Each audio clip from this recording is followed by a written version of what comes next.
Meow. Hi guys. Meow. Hi. What's happening?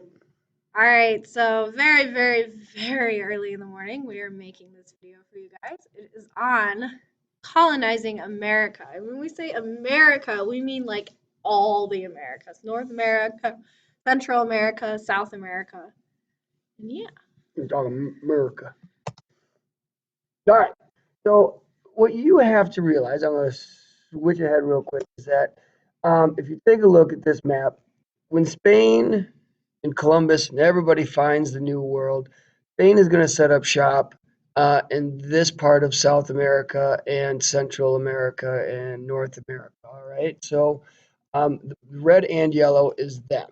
So that being said, The Spanish had like a very interesting way to govern their colonies. They wanted like absolute complete control over how their colonies were governed. So they created this like Council of Indies, which passed laws for their colonies kind of over there in Spain. And then they also appointed these viceroys who were basically like governors. And they went over to the New World and they acted on behalf of the king, did all of his stuff that the king would do over there and followed his rules and everything. But like the settlers still had a lot of free reign. They still came over and basically could do what they needed to do in order to make the money that they wanted to make and then send a pretty good chunk of that money back to the king and queen of Spain. and so one of the other things that's interesting is that like Spain colonized very similar to Portugal, but very different from how England and France colonized. So as we go through, keep an eye on all of these differences that each place kind of takes in the New World. So we talked about here is the map kind of outlining how the Spanish broke up their possessions in North and South America, and then on the right, Is a church that still stands in Mexico City because even though there was like bunches of men coming over to make money, there was a lot of Jesuits, those super Catholic people, priests who came over and were like, wow, look at all these native people that we can convert to Catholicism. This is awesome. So they boarded all these ships and came over, and the Catholic Church held a lot of influence in the colonies. huge influence. Now, so the economy in the Spanish colonies. Um, so they were used essentially for a ton of raw materials, whether in Spain, in the Spanish colonies, or in the English and French colonies to the north. They're going to use the land a lot for what it has to give. They're not going to manufacture a lot of the goods there. That's all going to take place back in Europe. All right. So a couple of the biggest exports coming out of the Spanish colonies were sugarcane and silver. All right, and they had gold in in the area around where Mexico's at today. But when you go down into South America, where the Incas were, In Peru. tons and tons and tons of silver. And sugarcane was produced mostly like the Caribbean and other places. They'd have huge plantains of this sugarcane stuff, and then they would have huge silver mines. And then, oh, you want to talk about the Manila galleons? All right, and so if we go back and we look at this map, so you gotta think like Europe's up here and they're coming across this way, and so these guys have access to the Atlantic to go back and forth. However, it is these guys down here that have, really just access to the Pacific Ocean. And one of the things that they are going to do is have these silver Spanish ships that are called Manila galleons that take um, silver all the way over to Asia. And for the most part, remember how China and Japan said, we don't want you guys around here anymore, the Europeans, you guys beat it. They did want their silver. They didn't want anything that they made. They didn't want any of the stuff that Spain or England or France was manufacturing to sell there, but they did like the silver and the gold. And so what happened now was all of this precious metal would come across, and China would say, come on in just at this port, hang out, give us your silver, we'll give you some porcelain and silk and the rest, and then you guys beat it. So when you think about it, Spain had to be just rolling in Just the money. so rich. Just absolutely healthy, disgusting. Because I mean they were just pretty much getting the gold and silver out of these places and either sending them back to Spain or buying the stuff in Asia, oh, and spices too over there, and coming back to Europe and selling them and making money there. So it was like free money. All the colonies were they were just free money. Um, and the large plantations that they had were called encomiendas, and uh, they were just the huge plantations that the Spanish would run. Not too much different than the southern plantations in the United States when we think about slavery and cotton and that kind of stuff. Yep.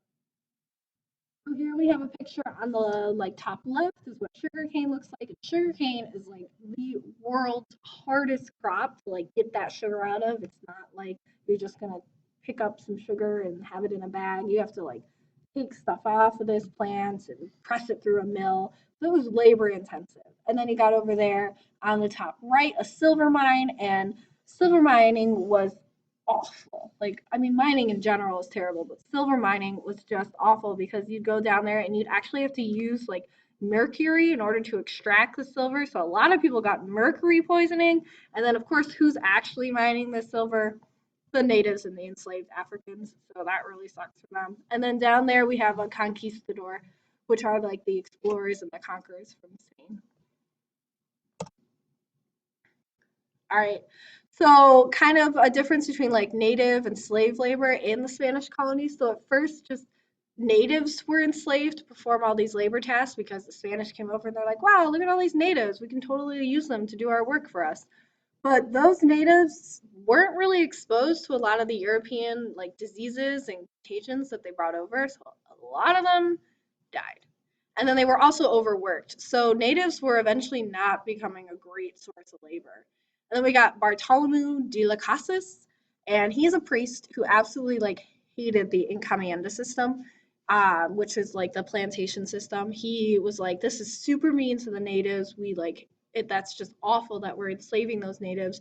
We should just enslave Africans instead to do this work. They've already been um, they already have like they've already been exposed to our like diseases.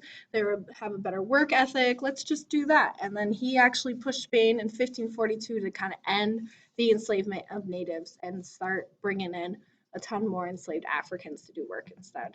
And you got to figure that his job there in the New World is to convert these native people.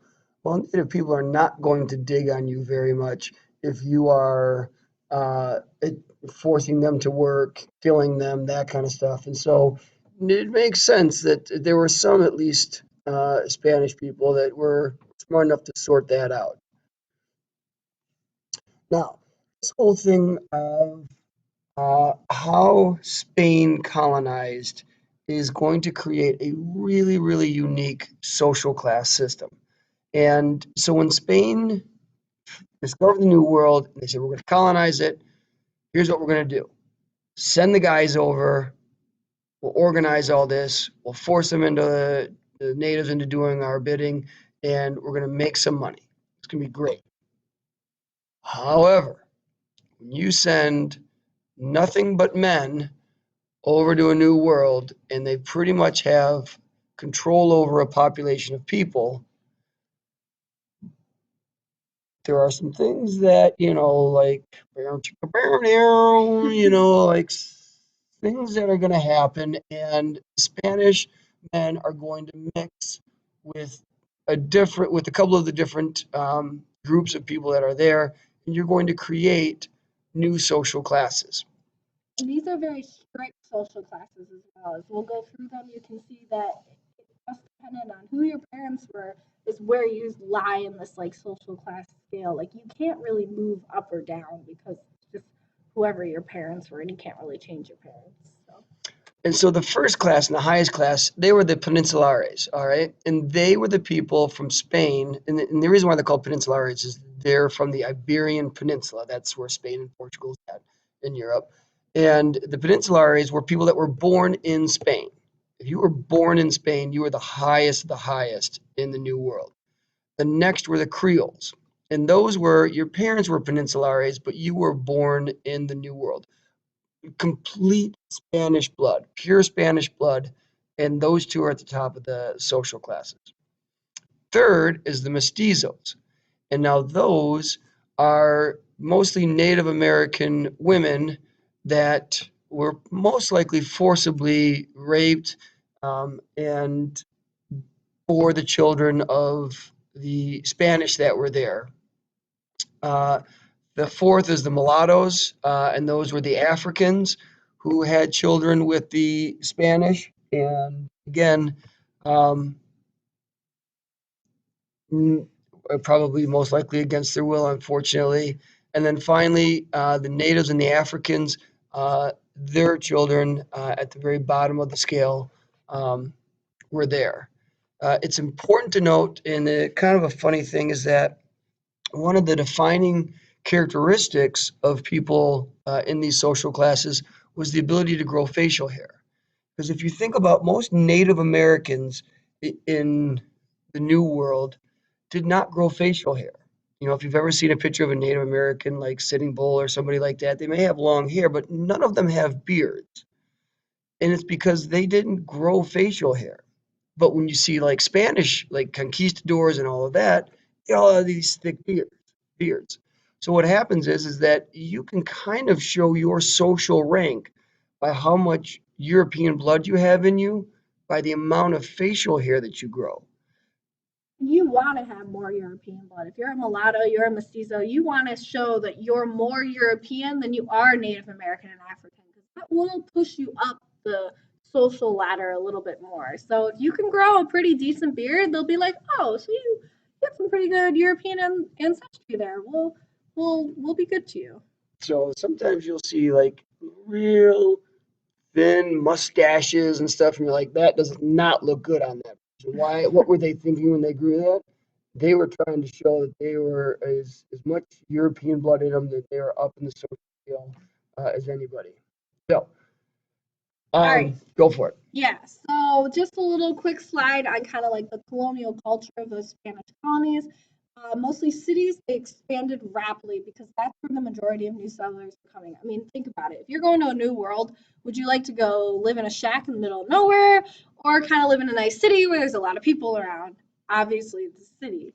So these cities kind of reflected Spanish cities back in Spain. They had lots of government buildings, they had lots of Spanish type buildings, they had Catholic churches everywhere. And they also built a lot of universities in these cities in order to like educate the new settlers, kind of to keep them apart from those like mestizos, mulattoes, and then the natives and the Africans. And also like these new Spanish colonial colonies, and then even to today in the areas that the Spanish did conquer, there's a big mix between Spanish, native, and African cultures. Like we've got the Spanish people who brought over horses, cows, pigs. I mean, there were no horses in North America until the Spanish came. And they also brought their religion too, which is why a lot of places like Mexico are Catholic.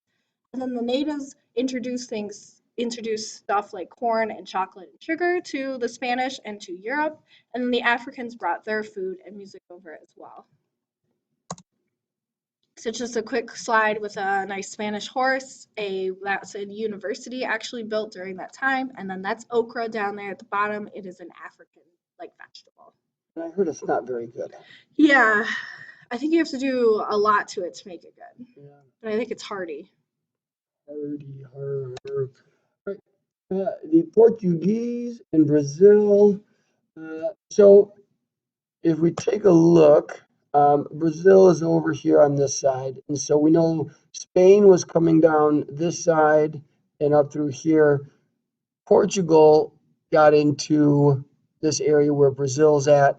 And Brazil was not the best for the precious metals, gold and silver. However, it was very good for lumber and also for growing sugarcane. And like Ms. Firehammer said, sugarcane was hugely labor intensive. You know, it took a ton to get the sugar out of these plants and back to Europe. And so slaves really, really, really were focused on where the places where sugar was grown. I don't know if you can quite see in the map, it's a little bit blurry, but as you can see down there, like the Brazil area, it says 5 million slaves. If you look up in North America and like the southern colonies that we think of today, only 500,000. It's not something to like sneeze at, but I mean, 5 million versus 500,000, Brazil is getting a lot more of the enslaved Africans than other places were. All right, so we're going to stop right here and we'll come back and we'll do slideshow number 2 for France and England. All right. See you guys. Peace out, Omidrons.